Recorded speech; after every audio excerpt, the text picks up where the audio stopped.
Let's go to our Abuja studio where we'll be talking about Mr. Ize-Iyamu, who has emerged as a consensus candidate of the Oshomole-led faction of the All Progressives Congress APC in Edo State to contest for the ticket of the party ahead of the governorship election in that state. Channels Television gathered that Mr. Ize-Iyamu was named in the Abuja meeting of the group with the committee set up by the Oshomole group to screen about 8 aspirants from the group. The committee was set up to help the faction agree on a common front. The agreed candidate has obtained the nomination form of the party today ahead of the primaries. Mr. Ize-Iyamu will be squaring up at the primaries with the incumbent governor, Obaseki, who has been at loggerheads with his predecessor over the past months, a matter which has generated a series of political crises within the APC. Last week, a former national chairman of the APC, Chief John Oyegun, disclosed that the President, Muhammadu Buhari, said Edo and Ondo state governors who are serving out their first terms should be given a chance of forced refusal in the race. Mr. Ize-Iyamu was the Edo PDP candidate at the last governorship election in the state. He returned to the APC in November last year. Earlier today on Channels Television, the governor, Obaseki, says he's confident of returning to power as a first man of the state because power comes from God. Let's speak with Mr. Ize-Iyamu.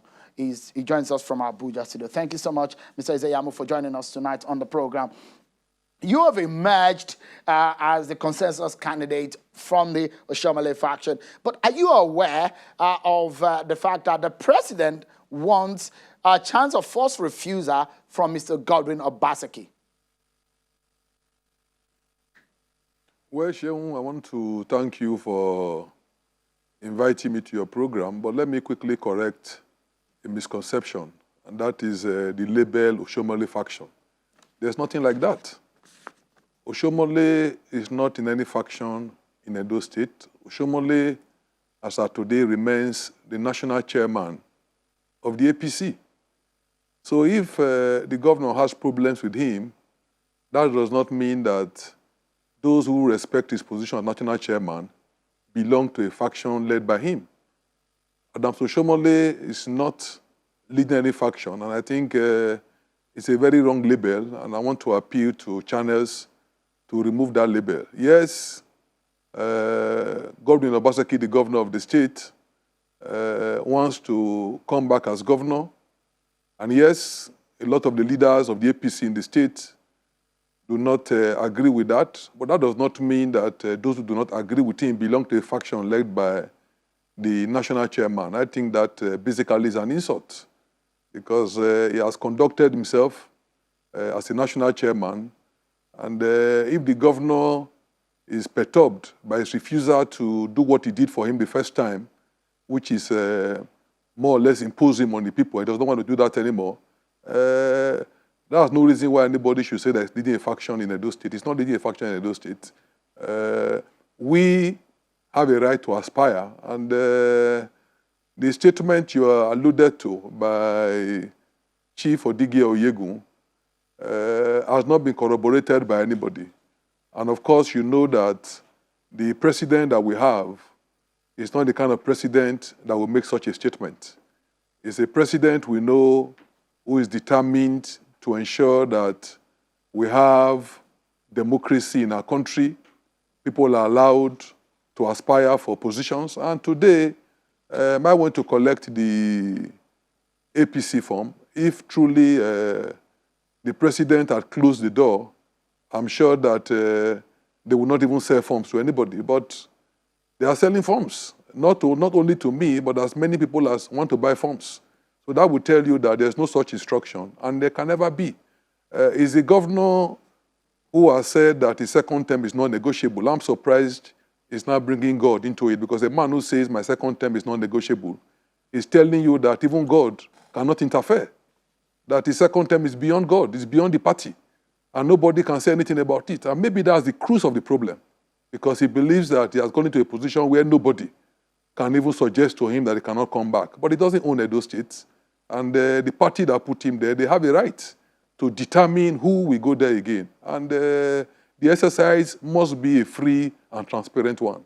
So the so-called suggestion that the president said that they have the right of first refusal is false. There's no such statement, please. Okay, let's clarify, because what journalism is all about is fact and the truth. There is a fact that Mr. Adams Oshiomhole is the national chairman of the APC. That's a fact, isn't it? There is also a fact, I may be corrected if you think it's wrong, that you do not agree with the Godwin Obaseki. You are members of the same party, but you do not agree. So what better language do you suggest could be used other than faction? Because I stand to be corrected. You are a group within the APC under the Oshiomhole leadership, and there is another group loyal to the Godwin Obaseki, the governor of the party. So other than the word faction, what word do you think is applicable so that we can use it going forward, Mr. Ize-Iyamu? This is not the first time that we have persons contesting for one office. It's normal in a democracy. You have a lot of people contesting for governor, for senate. That does not suggest that the party is factionalized. It only means that they have a lot of people who are vying for the same office. And of course, by the time the primaries are over, everybody will unite and come together. And that's the same thing I think will also happen in Edo. And then number two, what I find wrong is trying to bring the national chairman into it. The kind of leaders we have in Edo State are leaders who are strong in their own right. And if they believe that the governorship of the party cannot be the birthright of the incumbent governor, it would be very wrong for anybody to suggest that they are doing so because they belong to Adams Oshiomole's faction. They brought him from nowhere before, and they have a right to also say that, well, you know, they want to look elsewhere. The reality is that the APC in Edo had the choice of losing the state to the opposition or changing the governor. And I think majority of the leaders have the opinion that the party must not be lost to the opposition, but rather the governor who does not believe that the party exists should give way for somebody that can carry the party along and at the same time govern the state well. Because I can tell you that in the past 1-2 years, the state has been shut down by unnecessary tension. And all this tension arises from the governor's posture that his second term is not negotiable. Yes, he has the right to run for second term, but that should not be at the detriment of governance. Governance has taken a back seat, nothing is happening, and all we see are talks being mobilized, either to the airport to scare away political opponents, or you are calling rallies and you are saying nobody can hold rallies, or you are bulldozing houses of people who are opposed to you. You can't do such things and expect that investors will come to your state. World Bank projects in Edo State have come to a halt. Nothing is happening. Nothing is happening. I'm ashamed to see the figures that the governor is now recording for COVID-19. At the beginning, we all warned him, lock down the state, he refused, and said the economy of the state is such that it cannot be locked down. Yet Lagos locked down, Delta locked down, Rivers locked down, and he was talking about an economy that is non-existent because you've done nothing to encourage it. Instead, your statements are scaring away potential investors. You know? So what you are even talking about is self-created, and it's unfortunate. So coming to talk about Adams Oshiomohole is an insult. Adams Oshiomohole, for God's sake, is the national chairman of the party.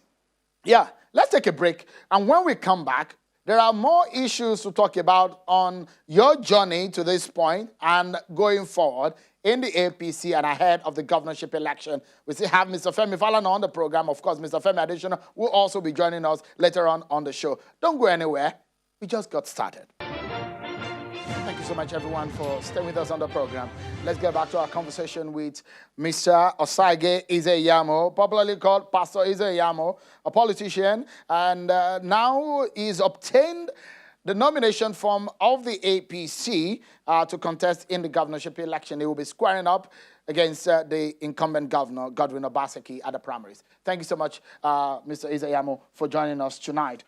It is a political convention world over where presidential system of government is operated, or democratic system of government is operated, where you give an incumbent a chance of forced refusal when there's a possibility of a renewal of office. Do you think it's right to give Mr. Obaseki a chance of forced refusal?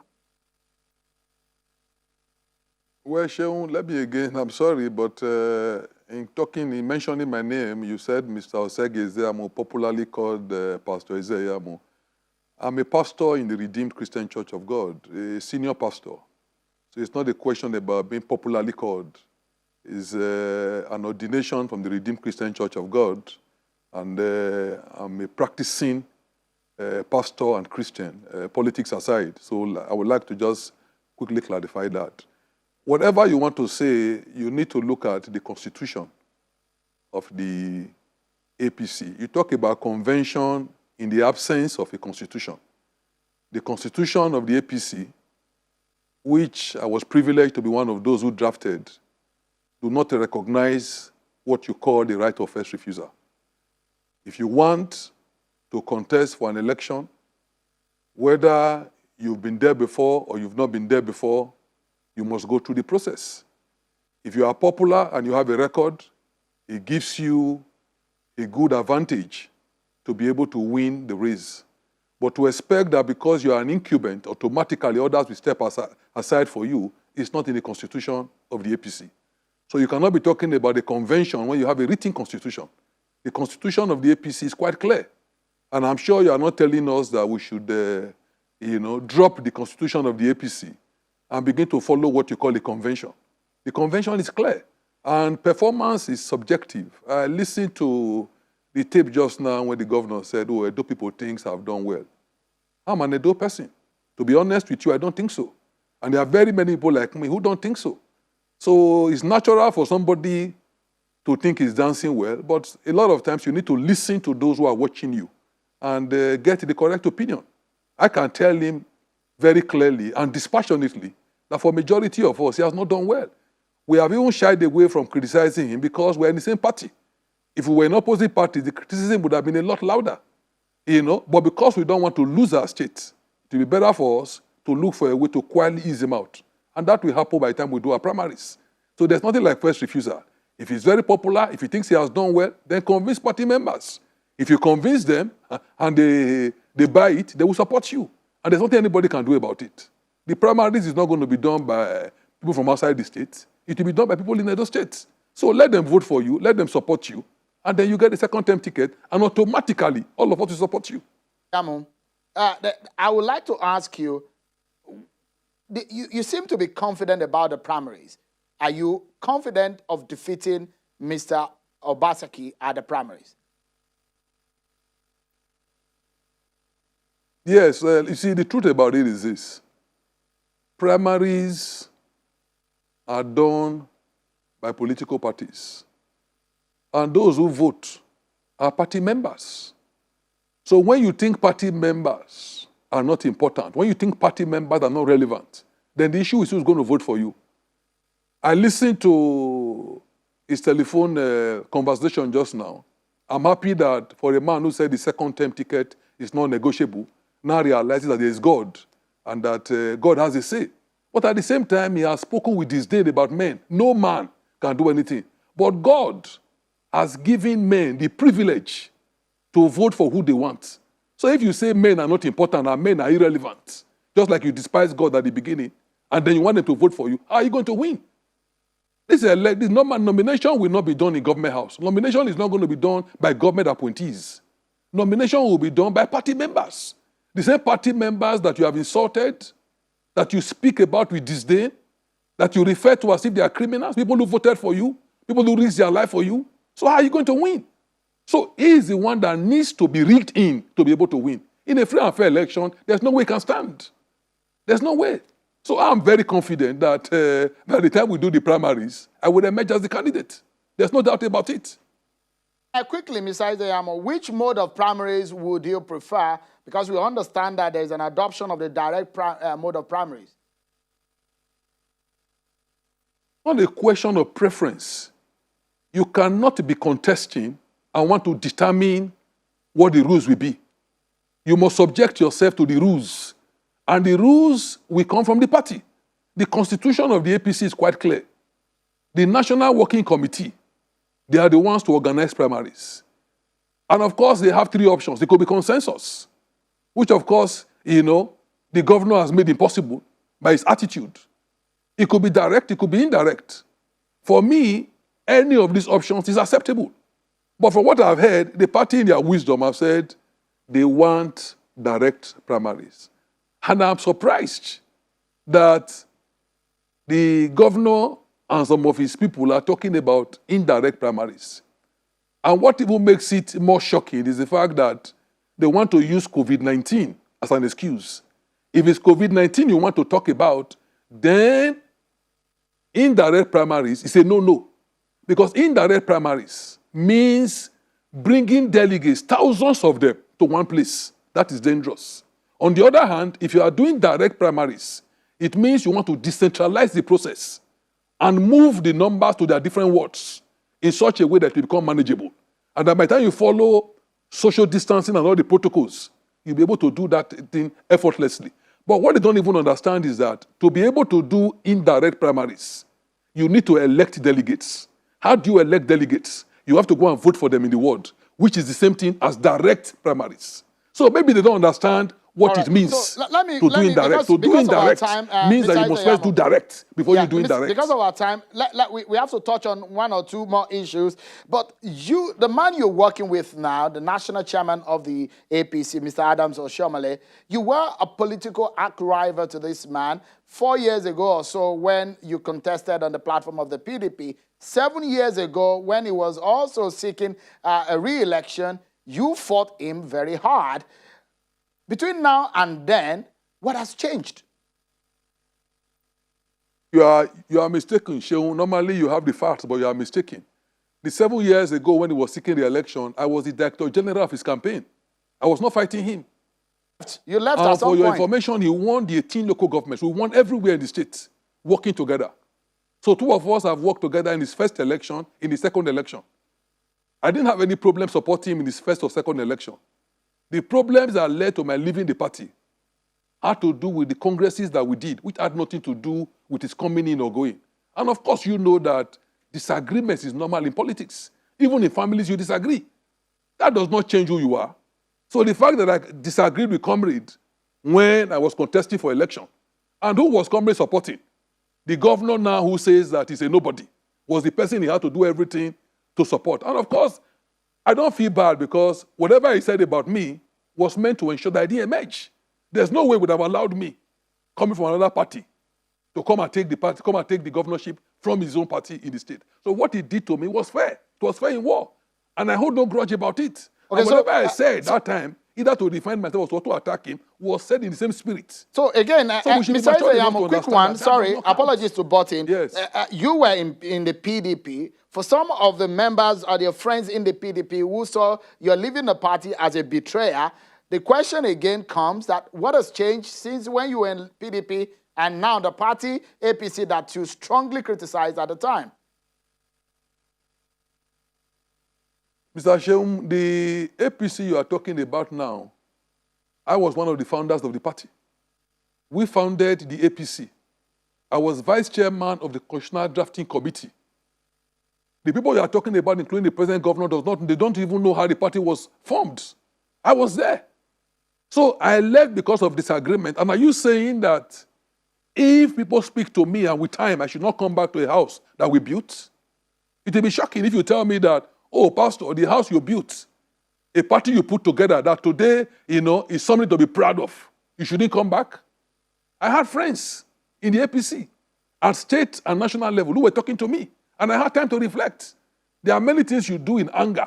And of course, at that time, I was very angry. But one has matured, one is a bit more patient in all of this. Are you saying now, Mr. Ize-Iyamu, sorry again, are you saying that this is your permanent destination? Should there be any disagreement now, would you still leave? You see, with age, you mature and you tolerate a lot of things. Patience. I'll tell you quite frankly, when I play back why I left, I realized that I shouldn't have bothered. I shouldn't have left. It was just a temporary situation. But sometimes, again, you listen to your followers. For me right now, I'm not yet 60, but in my 50s, I don't see why I should leave the APC. I'm very comfortable. I'm very comfortable, and I believe that this is a party where I can contribute my quota to make this happen. You know, all right. my objective in Let's politics look at remains the because we same, need to go now. trying to ensure that our people get the best in governance. All right. Quickly, before we go, should you lose at the primaries, would you work with Mr. Godwin Obaseki? Definitely. I'm a party man to the core. I'm a party man to the core. But I can tell you very honestly that there's no way he can win. There's no way he can win. In fact, that's why we're so many that wanted to run against him, because we knew that, you know, beating him in the primaries was will be a piece of cake.